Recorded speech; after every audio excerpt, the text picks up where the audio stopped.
Today I'll be reviewing Liar Liar. This was a series that aired not too long ago. It had a decent amount of popularity, so I decided to watch it. In this series, a person's ranking at Academy Island depends on the number of stars that they have. Stars can be gained and lost through games between students. The main character Hiroto is a transfer student, and on his first day there, he accidentally gets into a game with the best student at school. He wins in a really lucky way, and doesn't realize what he just done. The best student being defeated by a student who won by luck and has never won a game before would ruin the school reputation, and the best student reputation.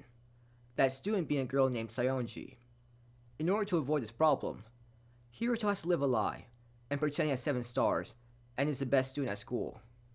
If you didn't know much about the series and went in blindly, you would think it would be like No Game No Life, but the main character is using smart ways to trick his opponents. It clearly isn't. The games aren't about who is better strategist. It's about who can cheat better. That just seems boring to watch. A game could be set up in a really cool way with all sorts of interesting rules, and it doesn't matter because the characters would just cheat anyway. It just defeats the purpose of the game.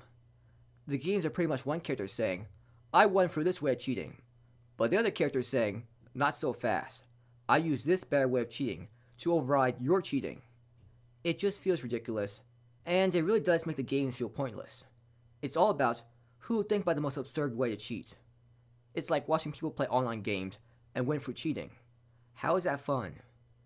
I'd rather just see them play games fairly, but the main character finds a way to fool his opponents. He would fool them, but it would still be considered a legal way to win. Why not just make creative games that people enjoy seeing? I guess this series had added in the cheating aspect, in order to not be called a copy of No Game No Life.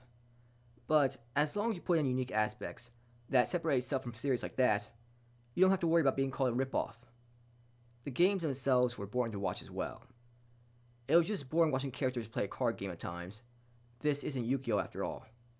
The other games weren't card games, but they weren't really set up in an exciting way. I don't really care much for the main character Hiroto. He was just an average guy that was forced to act like a cold mastermind. He isn't really that cold. He did make smart moves at times, but his personality overall didn't stand out. Sayonji didn't really stand out as a character either. Nothing about her personality was exciting to watch. The opening and ending song for the series weren't that good. The music throughout the series was average. The art style and the animation for a series didn't stand out. This was not a good series, even for a seasonal anime series. It just felt pointless setting up the games with all sorts of complex rules, if people would just cheat anyway. I give this series a 4 out of 10.